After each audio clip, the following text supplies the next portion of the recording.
За бүгдээрээ сайн байцгаана уу? Би хэрхэн бизнес пич хийх тухай та бүхэндээ бэлдсэн өөрийнхөө 5 зөвлөгөөг өгөх гэж байна. За бүгд Shark Tank шоуг үзсэн баг тийм үү? Түүн дээр хүн гарч ирээд өөрийнхөө бизнес санааг танилцуулаад тодорхой хэмжээний хөрөнгө оруулалт хамтын ажиллагааны санал авах гэж зорддог. За энэ юу гэсэн үг вэ гэхээр бизнес пичийн яг зорилго нь юм байна. Ямар нэгэн бизнесийг танилцуулаад улмаар хамтран ажиллах санал эсвэл хөрөнгө оруулалтын санал авах зорилготой гэсэн үг. За тэгэхээр үүнийг хийхийн тулд ямар зүйлүүдийг хангасан байх хэрэгтэй вэ гэдэг зүйлийг би 5 категорид хувааж танд хүргэе. За хамгийн эхний зөвлөгөө. Слайда маш сайнаар бэлдэх. Тухайн таны оролцож байгаа тэмцээн болоод байдлаас ч хамаарат ямар ч төрлийн слайд шаардж магадгүй. Эсвэл хувь хөрөнгө оруулагчтай уулзах гэж байгаа бол бас нэг хувилбараар бэлдэнэ. Яг уралдаан тэмцээнд орлох гэж байгаа бол ийм хувилбараар бэлдэнэ гэдэг слайдаар бэлдэх хэрэгтэй. Үүний тулд яах вэ гэхээр тодорхой хэмжээний дүрмүүдийг баримтлана. 10, 20, 30 дүрм гээд Guy Kawasaki гээд мундаг энтерпренeur эрхмийн санал дүрм байгаа. Түүнийг баримтлах хэрэгтэй. 10 слайдад аль болох багтаагаад 20 болон түүнээс доош минутанд яриад 30 болон түүнээс дээш фонтоор өөрийнхөө хэлэх гэж байгаа зүйлийг багтааж харуулна гэсэн үг. Үүний тулд дизайнер хэрэгтэй. Маш их текст авахт битгий оруулаарай. 30-аас дээш фонтоор маш том түлхүүр өгнүүдэд харуулах хэрэгтэй. Тэгээд слайдын тоо хэд байхаас үл хамааран хамгийн сүүлийн слайд контакт тооцох хэрэгтэй шүү. Таны үзэж байгаа, таны танилцуулж байгаа хүмүүс донд таныг огтоос ш таних хүн байж болно. Гэхдээ тантай хамтарч ажиллах сонирхолтой таныг сонирхож байгаа хүн байгаад холбогдох гэсэн чинь та холбоо барих хаяга хилээгүй байх юм бол энэ бол маш харамсалтай явдал болно. Тэгэхээр хамгийн сүүлийн слайд заавалчгүй контакт авах хэрэгтэй. Тэгээ мэдээж тодорхой хэмжээний ямар проблемыг яаж шийдэх гээд байгаа юм бэ? Тэндээс ямар үр дүн сайн зүйл авах гээд байгаа юм бэ? Компанийн хувьд, ашиг орлогын хувьд, эсвэргээрээ нийгмийн хувьд ямар value өгөх гээд байгаа юм бэ гэдгийг маш сайн тодорхой харуулж тусгасан байх хэрэгтэй слайданда. За, 2 дугаар зөвлөгөө. 2 дугаар зөвлөгөө юу вэ гэхээр ярих хүнээ хамгийн зөв сонгох ёстой. Тэр хүн танай компани захирал байх алуугүй, танай менежер чиний дарга байх алуугүй. Харин ямар хүн байх хэрэгтэй вэ гэхээр микрофоны ард гарчаа сандраад байдаг тийм хүн биш. Мессеж зөв тод хийж чаддаг, хоолой баригл сайхан тодтэй тийм хүн байх хэрэгтэй. Тэгээд хүмүүст итгэл төрүүлэх үз тийм өн гайсаар ярьж чаддаг тийм хүн байвал маш сайн гэсэн үг. За 3 дугаар зөвлөгөө юу вэ гэхээр ямар нэгэн байдлаар тэр өөдсөн байгаа анхаарал хүмүүсийн анхаарлыг татна. За би бичлэгийн төгсгөлд өөрийнхөө жишээ видеог оруулна. 3 минутын видеога өндөр яасан бэ гэхээр 15 компани хувь хүмүүс бизнесээ танилцуулж байхад түүнээс яаж ялгарх вэ гэж тодорхой хэмжээний стратеги боловсруулад түүнийхээ дагуу ажилласан. Тэр нь юу вэ гэхээр та слайдаа story telling юм уу ямар нэгэн зүйлээр эхэлж болно. Ямар нэгэн өөдцөн залхацсан байгаа хүмүүсийг анхаарлыг татах юмар эхлэх хэрэгтэй шүү гэж зөвлөх гээд байгаа. Тэр нь юу ч хийж болно. Тэгээд түүний дараа яах вэ гэхээр тэр зүйл чинь заавалчгүй тэр үзэж байгаа хүмүүсийг заа гэж хэлүүлэх хэрэгтэй. Тэр нь юу гэсэн үг вэ гэхээр одоо юу гэдэг гадаа утаа их байгаа шүү дээ. Өвөл болохоор утаа болдог тийм ээ. Тийм. Гадаа төгсрээ танд хэцүү байна уу? Тийм. Тэгж ин. Та их мөнгөтэй олмоор байна уу? Тийм. Үнэхээр тэгмээр. Та англиас сайжруулмаар юм. Тийм. Ямар нэгэн байдлаар нөгөө хүнийг agreement тантай санал нэг байлгааг байж байгааг нь зөвшөөрүүлж чадах юм бол тухайн хүн таны талд илүү ойртож ирнэ гэсэн үг. Энэ зүйл надад ч гэсэн хамаатай юм байна шүү дээ. Энэ зүйлийг хийчих юм бол надад ч гэсэн хэрэгтэй юм байна шүү дээ гэдэг зүйлийг нөгөө хүн маань ойлгож авах юм бол илүү маш сайн гэсэн. Ийм учраас заа гэж заавалчгүй хэлүүлэх хэрэгтэй гэсэн. Энэ бол 3 дугаар зөвлөгөө байлаа. 4 дугаар зөвлөгөө нь юу вэ гэхээр та слайдаа бэлтцээ ярих хүнээ сонгоцсон зөв мессежээр эхлэх яах юм бэлтцсэн нөхцөл одоо яах вэ гэхээр хамгийн багадаа 10 удаа бэлдэж үзнэ. Тийм ээ нэг удаа ингээд шуурглаад өнгөрөх тийм байж болохгүй 10 удаа өмнө бэлдэнэ гэсэн үг.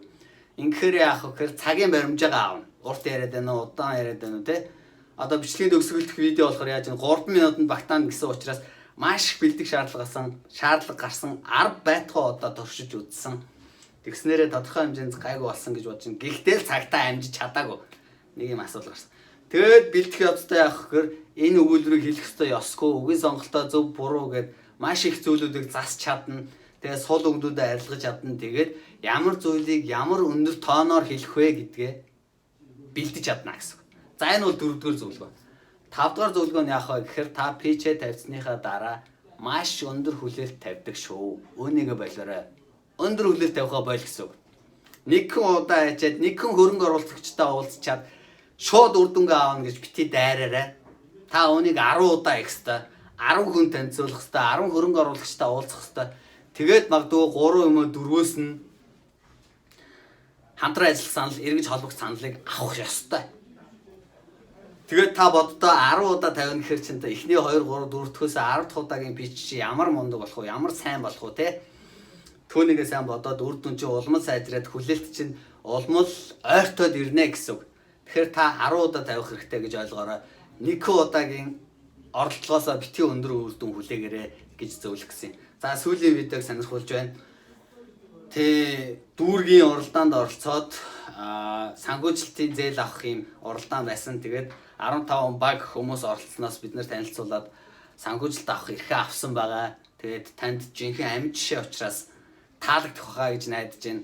Хамгийн төгс гэж хэлээгүй. Гэхдээ бодит амьдралтай жишээ учраас сонирхоод үзээрэй. Саяны дүрмүүдийг хэрэгжүүлсэн байх гэж найдаж байна. Тэгээд эцэст нь хэлэхэд та бүхний бүгднгийнх нь бизнест амжилт хүсье. За бүгдээрээ сайн бацгаана уу?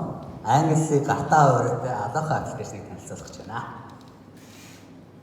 За энэ хүн бол миний өвөө байгаа. Сумандаа нэртэй хүмүүсийн хайрын хөдлөлийг хүлээсэн малчин хүн байсан. За энэ хүн бол миний аав байна. Аймагта нэрээ дургасан инженер хүн байна. За би болохоор яах вэ гэхээр Монгол улсад IT-ийн салбарт ажиллаж байгаа. Улс их орондоо сайн сайхан зүйл бүтээх гэсэн зорилготой ийм нэгэн залуу байна.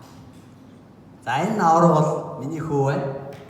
Энэ хүүг бол би дэлхийн 7 тэрбум хүмүүс хинээс нь ч тутахааргүй тийм мундаг болсон хүчин мундаг залуу болохыг хүсэж байгаа.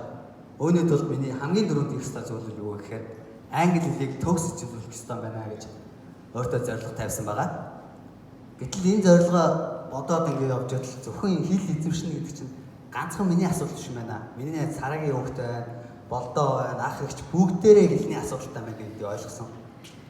Гэтэл яагаад энэ хэл гэдэг ганцхан юм жижигхэн зүйл биднэрт байнга ингэ проблем болоод байгаа юм бэ гэсэн чинь өглөө болгон бид нар шүдэ байгаадаг, орой болгон шүдэ байгаадаг шиг ийм амархан байдлаар биднэрт хүрч чадахгүй байгаа юм байна. Одоо байгаа бүх боломжууд нь тийм боломжийг хангаж өгөхгүй байгаа юм байна гэдгийг харсан.